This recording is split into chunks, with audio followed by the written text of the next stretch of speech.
Ngeri. Muncul kasus Ratna Sarumpait versi lain. Pelakunya adalah relawan Anies. Salah satu ciri khas orang Indonesia adalah mudah kasihan sama orang lain. Itulah kenapa pengemis menjamur di kota-kota besar. Karena mengemis di negeri plus 62 ini ternyata hasilnya menjanjikan. Seperti pengemis asal Mojokerto bernama Suwaidi. Ia bisa mengantongi uang 15 juta rupiah per bulan dari meminta-minta. Dan dengan penghasilannya yang besar tersebut, Suwaidi mampu menghidupi 7 istrinya. Tidak hanya itu, rumahnya juga besar dan lebih bagus dari rumah tetangganya. Lagiman, pengemis asal Pati yang lebih mencengangkan lagi, harta kekayaannya mencapai 1 miliar rupiah lebih yang didapatkan dari ngemis. Penghasilannya itu ia gunakan untuk membeli tanah senilai 275 juta rupiah dan membangun rumah di atas tanah tersebut senilai 250 juta rupiah. Untuk diketahui, pendapatan si Lagiman ini mencapai 1 juta rupiah per hari. Ngeri.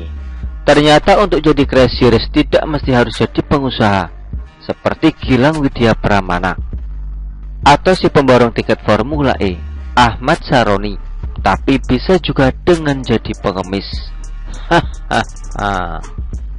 Nah, karakter mudah kasihan orang Indonesia ini juga dimanfaatkan oleh politisi untuk mendulang suara.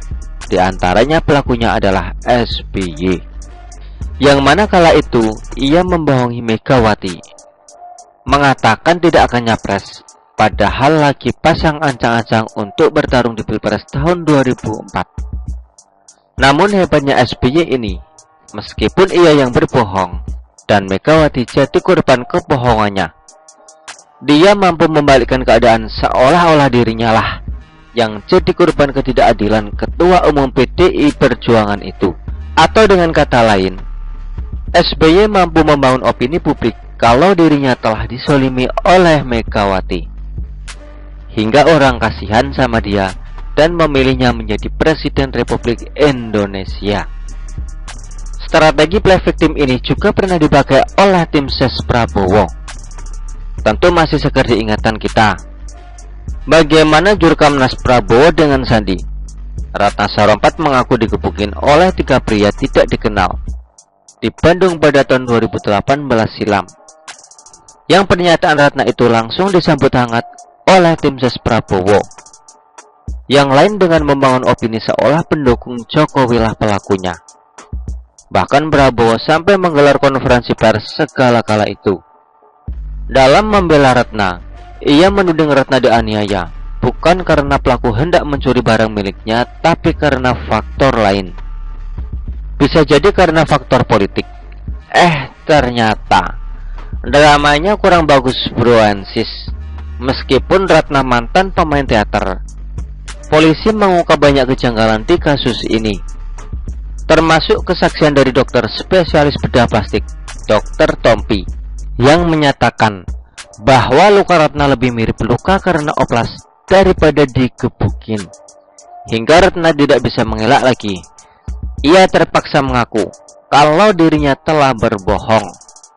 Padahal jelas tujuan mereka dengan Jurkamnas Prabowo dengan Sandi dianiaya, maka orang akan berbondong-bondong kasihan sama Ratna, yang muaranya memilih Prabowo pada Pilpres tahun 2019. Tapi apa daya, untung tak dapat diraih, malang tak dapat ditolak. Ratna pun divonis 2 tahun penjara karena telah menyebarkan hoax, dan gelarnya sebagai Jutnyadin masa kini yang diberikan oleh Hanum Rais dibatalkan secara sepihak oleh Putri Amin Rais itu. Hasil akhir, pada Pilpres tahun 2019 Prabowo juga kalah. Memang betul, manusia hanya bisa berencana jahat, tapi Tuhanlah yang menentukan.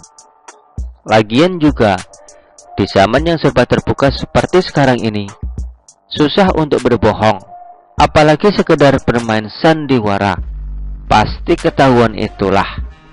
Ternyata di tahun 2023 ini masih ada juga pihak yang pakai strategi politik kuno untuk memenangkan pertarungan politik. Pelakunya adalah kadrunista atau pendukung Anies. Jadi beberapa waktu yang lalu, Ketua DPD Relawan Anies Rumah Gadang Sumber Idrus Sanur diserang oleh orang tidak dikenal, hingga ia terpaksa harus mendapatkan perawatan di rumah sakit Yasri Bukit Tinggi akibat luka yang dideritanya. Lantas, bagaimana kadrunista memanfaatkan kejadian ini, mengait-ngaitkannya dengan Anies, seperti yang dikatakan oleh Ketua Anies Baswedan Republik Indonesia atau ABRI, Syifa Indriani. Saat ini ada upaya mengganggu kegiatan relawan Anies. Untuk itu, ia meminta semua pendukung ex-menteri pecatan tersebut mengantisipasi gangguan dari pihak manapun. Tidak lupa pula Syifa mengatakan, relawan Anies justru semakin solid jika diganggu oleh orang-orang yang tidak suka dengan keberadaan mereka. Begitupun dengan kadrunista lainnya yang juga pemilik akun Twitter @abahpurwa, bikin cuitan. Mulai main kasar para lawan Anies Baswedan. Berhati-hatilah dan waspada. Anjing gila mulai beraksi. Asik. Ngeri juga gorengan mereka. Seolah-olah pelakunya adalah pendukung Jokowi atau pendukung Ganjar. Padahal menurut polisi, motif pengeroyokan itu karena persoalan hutang piutang. Tidak ada urusannya sama sekali dengan statusnya sebagai relawan Anies.